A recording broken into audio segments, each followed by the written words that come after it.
Zdravím u môjho nádherného videa plné humoru, detí a tak ďalej, keďže nechcem ísť do väzenia. V dnešnom videu si prebereme v mojej novej sérii Poradňa so mnou si preberieme malých tvorcov. Wow! Skrátka, malí tvorcovia sú malí tvorcovia, čo chcete viac, prosím vás, fakt, čo chcete viac? Odo mňa chcete veľa, ja so žiadnym scenárom, ktorý ide freestyle, normálne improliga, normálne škra. No tak, malí tvorcovia sú skrátka tvorcovia, ktorí buď majú obrovskú víziu, alebo žiadnu. Príklad. Jeden taký väčší youtuber, o ktorých subscriberov by som sa hádal, skrátka robil video, že malí tvorcovia sú tiež dobrí, s čím ja súhlasím. Poznám niekoľko malých tvorcov, ktorých content je dobrý, ale väčšina tvorcov začalo robiť shorty, kde toto video púšťali a dali tam normálne emoji a dajte odber. Akože v pohode, robte si čo chcete, týmto videom nechcem nikoho uraziť. Ešte musím dať upozornenie, no nič. Ale robte si to kľudne ako chcete, ale musíte dať do toho trošku viac emócií, precítiť to normálne. Normálne, musíte to šňupať. Čo? Tak skrátka, musíte do toho dať precítiť. Alebo kto tam dá černú obrazovku, normálne, že na gauči si urobí videjko, aby tam bolo všetko čierne. A tam budú emoji a že táto mačička potrebuje pomoc. 1 like, normálny hnilý domček, 2 lajky a takto, chápete, pinčí link, normálne pinčí link, fekete. Tak, skrátka, toto. Som bez scenára, prosím vás, nechoďte s tými vidlami pred môj dom, prosím, help me, please help, I'm underwater. A napríklad existujú aj dobrí tvorcovia, čo ja viem, určite takí budú existovať. Chcel by som dať takých mojich kamošov, ale tí, ktorí sledujú môj kanál, určite budú vedieť, aký však. No. A zároveň malých tvorcov obdivujem v tom, že ako dokážu sa do toho dostať, že normálne, ja dokážem to a že fakt idú do toho so snom. Každý youtuber takto začal. Nikto okrem Ronalda nezačal tak, že prišiel na YouTube a zrazu mal 60 miliónov odoberateľov.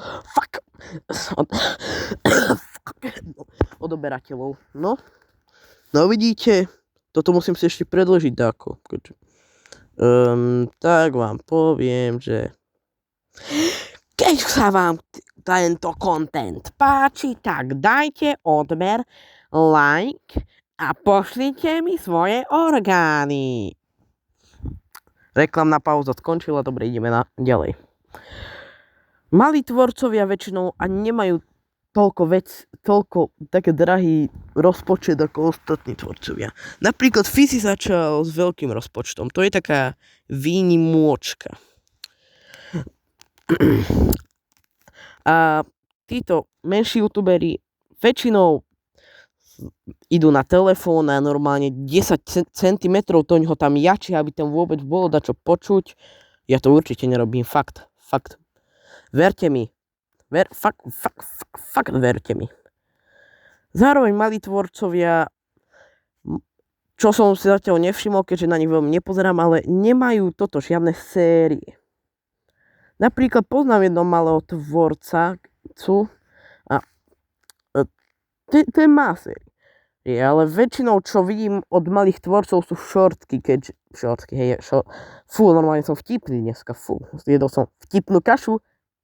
Dobre, to nebolo vtipné, prosím, zastrieľte ma, tak čo? Tak, malí tvorcovia is very good, keď sa do toho snažia. Napríklad, malých tvorcov by som aj považoval za dačo ako talentovaných a netalentovaných. Fú, normálne odbočujem od témy. A teraz si predstavte, že mal som predtým na pláne video, keď som bol fakt maličký a chcel som YouTube to robiť, že prečo malí tvorcovia nemôžu byť veľmi úspešní, alebo väčšinou nie sú úspešní. Mám pocit, že som tam mal len jeden dôvod a to, čo je aj celkom chytrý dôvod, že väčší youtuberi ich zastieňujú. Tak napríklad povedzme, že sa vám ukáže vaše videjko, presne vaše videjko. A vedľa toho, čo ja viem, dačo od Ondra Vlčka. Podľa vás koho si pustia?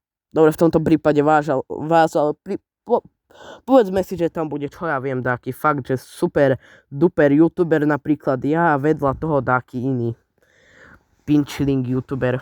No? Tak ja sa, že si vyberete mňa, či toho super duper youtubera, no? No? To je normálna ľudská psychika, fyzika, fyziológia, či čo? Čo to melem, prosím? What the... A ja vidieť, že nerobím strihy. A toto je ďalšie. Väčšinou sa malí tvorcovia ani nesnažia na tých videách. Akože existujú aj malí tvorcovia, ktorí si tam dajú, že fakt to svoje srdiečko. Ale viem, že určite od takých menších tvorcov to srdiečko tam proste chýba, oni si povedia, zrazu budem slávny, to sa mi určite stane a faninky budú po mne skákať normálne jak ženy. Sice faninky sú... potrebujem to predĺžiť, keďže nechcem mať 6 minútové video. Chápete? To sú 10 minút alebo 50 minút. No, chápete. No tak, skrátka, malí tvorcovia sú good pre našu spoločnosť, keďže určite tu väčšina tvorcov nebude navždycky. Napríklad, určite takedy odídu dobrí tvorcovia a potom kto tu ostane? Helena Vondráčková? Kto tu zostane? A teraz čo ja viem? Mám to v pláne vydať sobotu, že každú sobotu budú sa vydávať tieto moje série a zrazu iba takto. Helena Vondráčková chcípla. Čo dúfam, že ne. Je to mladá, nádejná žena. Prosím vás, YouTube, nebanujte ma, prosím. Kľudne dám aj 80 varovaní. Help me, help. I'm on the water. Podľa mňa toľkokrát, koľko odbočím, to video by malo normálne aj 2 minúty. On to potrebujem natiahnuť, takže po druhýkrát vás žiadam o odber. Pinchilink. No tak. Alebo malí tvorcovia skrátka robia srandu, čo je jediný taký, že čo tak je môj obľúbený u malých tvorcov. Alebo existujú malí tvorcovia, ktorí majú fakt, že dobrý content, vynikajúce strihy. A toto teraz nehovorím len o deťoch týchto malých tvorcov. Sice ja som určite dospelá, ktorý je 80-ročný, ale napríklad youtuber Paťo alebo JD, tí sú takí, že menší youtuberi a oni majú fakt dobré videá, normálne, normálne, takže to sa dá robiť aj v poriadku, len väčšinou musíš byť starší, aby si dokázal robiť fakt, že kvalitu, fakt, že juicy veci. No vidíte? Čo som vás naučil za skoro 9 minút, no? Som fakt čarovný. Dúfam, že to tu nevybuchne. Takže, teraz sa vás pýtam. Mám už tak pripravené skoro témy, ale keď toto uspeje, o čom by ste chceli ďalší diel a vlastne páči sa vám táto séria, kde idem bez strihu, bez všetkého, hovorím svoj názor, bez scenára, že idem